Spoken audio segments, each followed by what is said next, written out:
week-end dernier, j'ai installé cette petite fontaine chez moi. Et chaque passant se pose évidemment les trois questions suivantes. 1. Quel est le volume renfermé par cette cloche d'eau? 2. Quel est l'air de la surface extérieure de cette cloche d'eau? Et 3.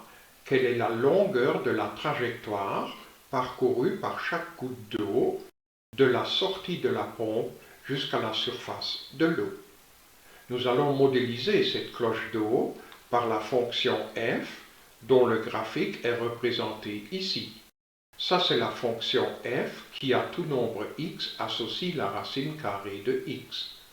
Pour que notre modèle pour la cloche d'eau soit idéal, on va élever un tout petit peu la fonction jusqu'à 0,3.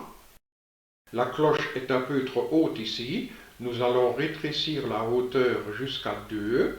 Voilà. Et pour répondre aux trois questions, il faudra que le nombre a soit différent de 0.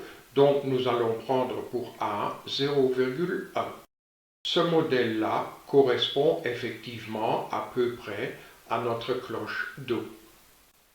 Donc voici le graphe de la fonction f qui à tout nombre x associe racine carrée de x plus 0,3 et voilà la cloche en question. Pour calculer le volume de ce solide de révolution, il suffit d'appliquer cette formule-là. Pour notre fonction donnée, ça donne donc cette intégrale-là fois pi. Nous pouvons calculer très facilement cette intégrale au moyen de la calculette en nous servant de cette touche-là. Et alors, la calculette trouve un volume de 10,31926 décimètres cubes. Pour trouver l'air de la surface extérieure de notre cloche d'eau, il suffit d'appliquer cette formule-là. Pour notre fonction f de x égale racine carrée de x plus 0,3, la dérivée c'est 1 sur 2 fois la racine de x, dont le carré vaut 1 sur 4x.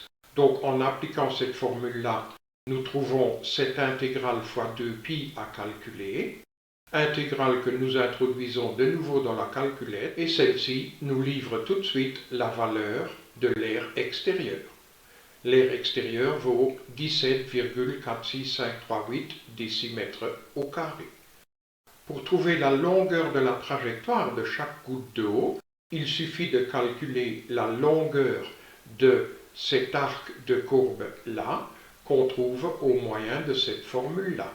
C'est de nouveau une intégrale à introduire dans la calculette, et la calculette nous livre de suite la valeur 2,22581 décimètres. Comme chaque modèle mathématique, notre modèle de cloche d'eau a également ses limites. Il suffit d'un petit coup de vent pour que notre modèle perd sa validité.